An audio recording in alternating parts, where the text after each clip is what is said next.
Ah, c'est une folie de terminer un épisode comme ça.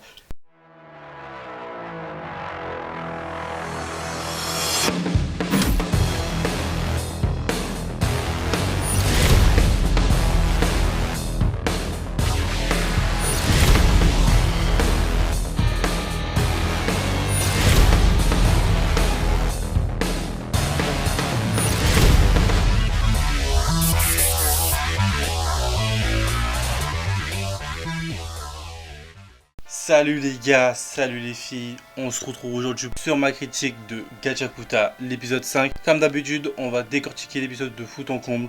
On va parler des bons moments, des mauvais moments, des moments d'action, ce que j'aimais aussi de ce que je n'ai pas aimé. Donc maintenant que tout est dit, commence. Bon, en vrai les gars, on va vite commencer, parce qu'en vrai, l'épisode, je trouve que sur la première partie et la deuxième partie, il n'y a pas tellement de choses à élucider ou à dire.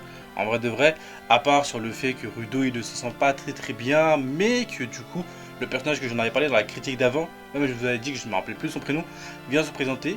Et du coup on découvre qu'en fait il se nomme Gris Rubion. Du coup voilà, on sait qu'il s'appelle Gris Rubion, il va réconforter Rudo et tout, ce qui a l'air de fonctionner, vu qu'on aura une très belle image après où tu vois Rudo qui part avec l'équipe.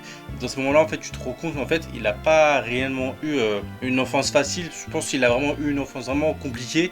Et de là recevoir autant d'affection que ce soit autour d'un groupe, je pense que pour lui ça doit le faire vraiment un nouveau choc. Et de toute façon on le voit avec cette image là. Et c'est ça que je trouve vraiment stylé avec cet animé, c'est que malgré que tout ce qu'il aura vécu, de toute façon il l'a expliqué à Gris, que de toute façon lui quand il était à la Cité Céleste, il en avait marre que c'est tout le temps les autres, surtout Recto qui venait lui sortir des problèmes. Et que là c'est même pareil en bas, et que lui du coup Gris il dit que c'est pas grave, il peut compter sur les autres et tout, et que encore il le remercie parce que même lui il a pas envie que les gens le prennent pour un bouche-trou, un manque à rien, qu'il est là, qu'ils emmènent dans leur mission. Donc juste pour ça il le remercie, et c'est ça que je trouve vraiment beau avec cet animé, c'est que malgré qu'on peut le trouver drôle ou bien assez sérieux sur certains moments, il reste quand même assez touchant. Donc là pour le coup là, rien à dire, là j'ai bien aimé ce moment là. Bref. Et du coup, on va continuer avec ce qui s'est passé par la suite, auquel Simio va recevoir un appel d'une personne auquel elle aura besoin d'aide parce que du coup un composite l'aura attaqué, et donc quand elle attaqué, le composite aurait récupéré ses affaires et en même temps, il y aurait un Célestien qui était avec elle, ce qui va fortement intéresser du coup Rudo, et que du coup Rudo va accompagner le groupe de Zanka pour aller voir qui est ce Célestin et découvrir certaines infos. Sauf que arrivé sur l'endroit, déjà bizarre. Déjà si tu pars du principe, c'est assez bizarre, tu vois. La personne elle est chelou, elle arrive derrière, elle est là, elle est force, tu vois. Bizarre, tu vois. Moi je serais eux, je me serais dit non, chelou, frérot, tu es bizarre, tu es beaucoup trop bizarre, tu vois. Mais apparemment ils ont pas capté. Jusqu'à qu'ils se rendent compte que finalement c'est pas un Célestin, c'était une poupée. Ils se font du coup entre guillemets kidnapper, et en fait on se rend compte qu'en fait c'était littéralement un plan pour capturer Rudo en fait. Et c'est là qu'on va rencontrer deux nouveaux personnages qui s'appellent du coup les Vandales. Ok, du coup on se rend compte qu'en fait les Vandales c'est un groupe de personnes, en fait c'est littéralement des brigands, tu vois. Et on va se rendre compte qu'en fait ils sont là pour obtenir des infos auprès de Rudo par rapport à la Cité Céleste. Et c'est là que c'est très important. Là pour le coup je pense que c'est un des points clés des épisodes. C'est important, c'est sur le fait que du coup cette personne là va dire qu'elle veut avoir des informations sur la traversée de la frontière pour aller à la Cité Céleste. Donc juste ça, franchement je me dis ok, là l'histoire avance un peu plus, là du coup j'aime beaucoup plus. Donc je me dis d'accord, elle va avoir des informations sur la traversée de la frontière, mais du coup c'est quoi ça pour le coup? Concrètement qu'est-ce que c'est? Je suppose que ça on saura dans la suite de l'histoire, et du coup on se rend compte du coup qu'ils veulent ça et tout. Donc le groupe se divise en deux parties, le groupe de Zanka qui va combattre du coup les Vandales, puis du coup le groupe de Rudo avec Gris qui vont s'enfuir.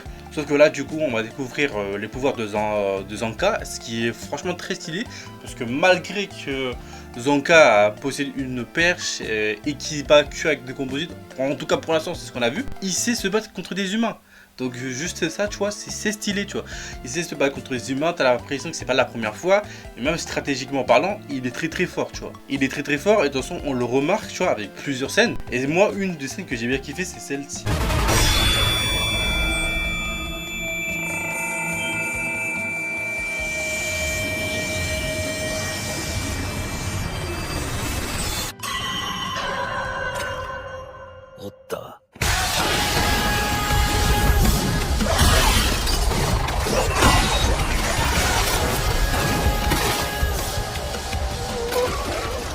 auquel il va littéralement abattre du coup les deux ennemis, et que je trouve cette scène vraiment grave stylée. Et pour le coup, là, en vrai, de tout ce que je vous ai élucidé, moi, ce que je retiens le plus, c'est la fin d'épisode. La fin d'épisode, mais quelle masterclass! Pour le coup, là, cette fin d'épisode, j'avais vraiment l'impression de revoir ce Solo Leveling. Parce que là, ça me donne vraiment envie, tu vois, de lancer tout de suite l'épisode 6, tu vois. Et on va attendre un petit peu. Et vraiment, c'est un épisode où, du coup, tu découvres cette personne-là, qu'on revoit en plus dans l'épisode, où, du coup, il déchiquette les personnes, du coup, de l'épisode 1 ou 2, je sais plus exactement, pour avoir des informations. Et on se trouve que cette personne est assez bizarre. Et en fait, on se rend compte qu'on sait en fait que cette personne-là, en fait, travaille avec les Vandales.